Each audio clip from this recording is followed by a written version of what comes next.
Okay, welcome back to members of 121 Community Church in Grapevine, Texas, and our ongoing study in the first letter to the Corinthians by Paul.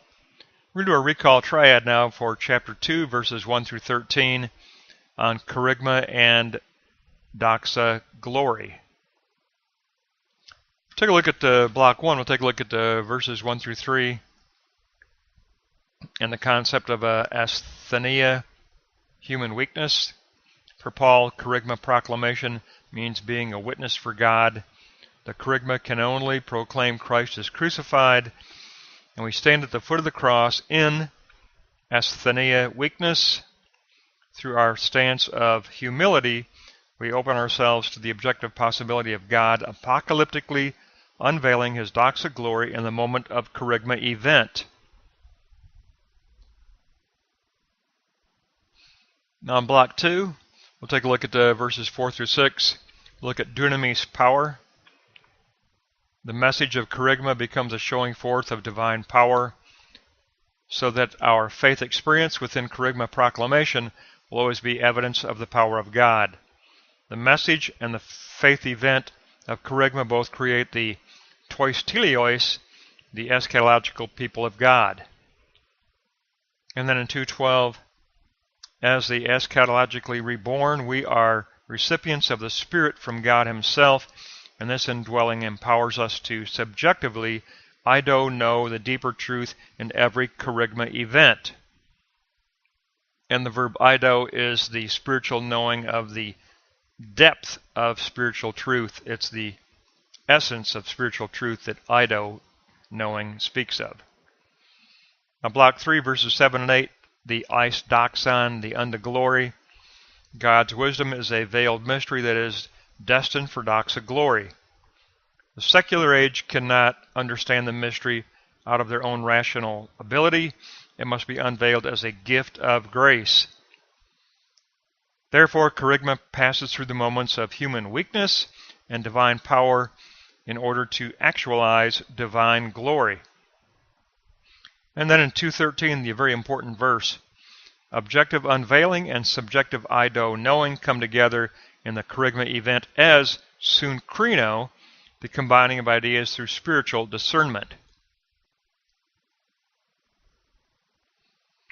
So we want to take a look at our 4-point focus next. We want to get our snapshot picture, but basically here you have your triad of asthenia, dunamis, and doxa. Asthenia, dunamis, and doxa. But we will take a look at our our 4-point focus to get our little snapshot picture. And let's take a look at that next, because it begins with Sunkrino, which I think is the core truth of the lesson. Note 1, Sunkrino pneumatikos. The combining of ideas through spiritual discernment is something Paul recognized as happening in every Kerygma event. In 3 moments, every event of proclamation of gospel, every event of teaching of gospel, Sunkrino pneumatikos takes place. First, as asthenia, there must be an initial stance of humility in order to open up oneself spiritually to God's apocalyptic unveiling. Second, dunamis. Through God's indwelling Spirit, we become tois teleos, we become eschatological believers, those who are empowered to know God and the essence of His spiritual truth. And then third, all-important Sunkrino and ido, God's objective unveiling and our subjective knowing come together in every Kerygma event as a spiritual combining of ideas out of spiritual discernment. That's the key summary statement. That's your snapshot, that 4-point focus, but it all culminates in Sunkrino and ido. I'll read it one more time. God's objective unveiling and our subjective knowing come together in every Kerygma event as a spiritual combining of ideas out of spiritual discernment, and I'll add to that, as a gift of grace.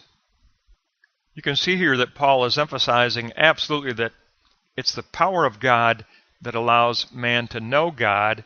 It's the eschatological believer who knows because the Spirit indwells the believer.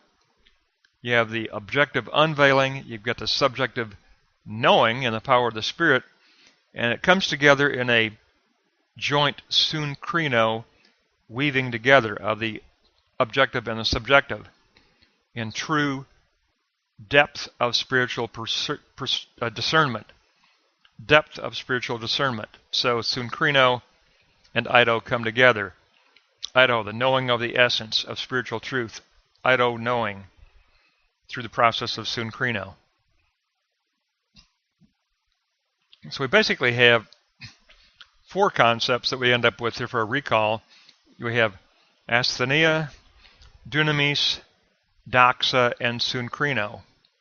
Asthenia, dunamis, doxa, and Sunkrino. There's your four recall concepts. Four this time instead of three. Asthenia, humility. Dunamis, divine power. Sunkrino, spiritual discernment in the power of the Spirit. So it's really going to be a fourfold recall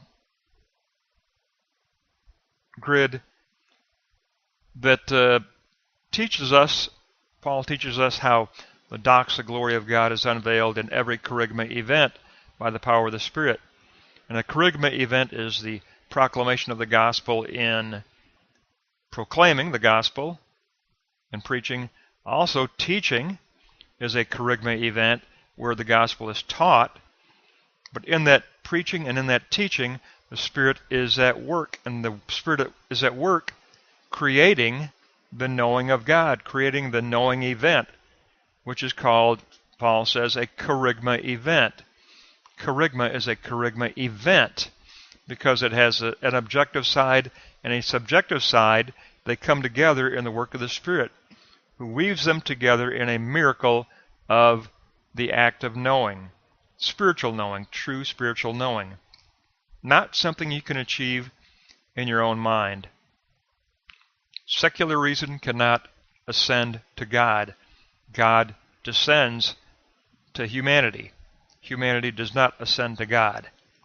God descends to humanity in Jesus Christ and in the Spirit of Jesus Christ to disclose His truth and to create the new mind in the believer.